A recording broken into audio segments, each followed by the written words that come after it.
একজন মহিলা যার কাছে এক্সরে দৃষ্টি ছিল তিনি 1980-র দশকে ফিরে গেলেন যেন নিশ্চিত করতে পারেন তার সন্তানদের পর্যাপ্ত খাবার আছে। তিনি জঙ্গলে গেলেন এবং নিজের এক্সরে দৃষ্টি সক্রিয় করলেন। তার ছেলে সেই জায়গায় গর্ত খুঁড়তে শুরু করলো যেখানে তিনি ইশারা করেছিলেন। সেখানে ভেতরে ভুট্টার দানার একটি বিশাল ভাণ্ডার পাওয়া গেল। কিন্তু সন্তানদের পেট ভরানোর পর মহিলা আবার এক্সরে দৃষ্টি ব্যবহার করে দেখলেন যে তার মেয়ে গুরুতর অসুস্থ। মেয়ের চিকিৎসার জন্য তাকে টাকা উপার্জন করতে হতো, তাই তিনি নদী থেকে ইল মাছ ধরার কথা ভাবলেন। তিনি সেই ইল মাছগুলো একটি রেস্টুরেন্টে বিক্রি করতে নিয়ে গেলেন। কিন্তু আশ্চর্যের বিষয়, এই যুগের মানুষজন একেবারেই ইল মাছ রান্না করতে জানত না। সবাই তার তীব্র মাছের মতো গন্ধকে অপছন্দ করলো এবং কেউ তা খেতে চাইল না।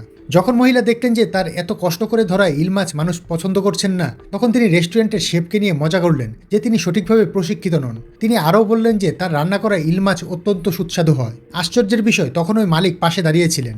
মালিক ভেবেছিলেন মহিলা কেবল ইল মাছ বিক্রি করার জন্য মিথ্যে বলছেন। তিনি প্রতিশ্রুতি দিলেন যদি মহিলা সত্যিই ইল মাছ রান্না করতে পারেন তবে তিনি সবগুলো ইল মাছ কিনে নেবেন। মহিলা সঙ্গে সঙ্গে কথা মেনে নিলেন।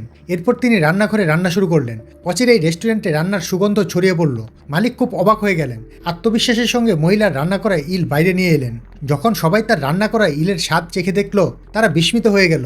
এমনকি মালিকও ডিশটির প্রশংসা করতে লাগলেন। মালিক সঙ্গে সঙ্গে মহিলার কাছ থেকে ডিশটির রেসিপি কিনতে চাইলেন, কিন্তু মালিক যত টাকায় অফার করুন মহিলা রেসিপি বিক্রি করতে অস্বীকার করলেন, কারণ তার পরিকল্পনা ছিল রেসিপিটি বিনামূল্যে মালিককে দেওয়া। তবে শর্ত এই যে এরপর থেকে রেস্টুরেন্টে সব ইল মাছের যোগান দেবেন শুধুমাত্র তিনি। তারা দুজনেই আনন্দের সঙ্গে এই সহযোগিতা করতে শুরু করলেন। অবশেষে মহিলা ইল মাছ বিক্রি করে মেয়ের চিকিৎসার জন্য পর্যাপ্ত টাকা জোগাড় করতে পারলেন এবং ধীরে ধীরে তিনি এক ধনী মহিলায় পরিণত হলেন।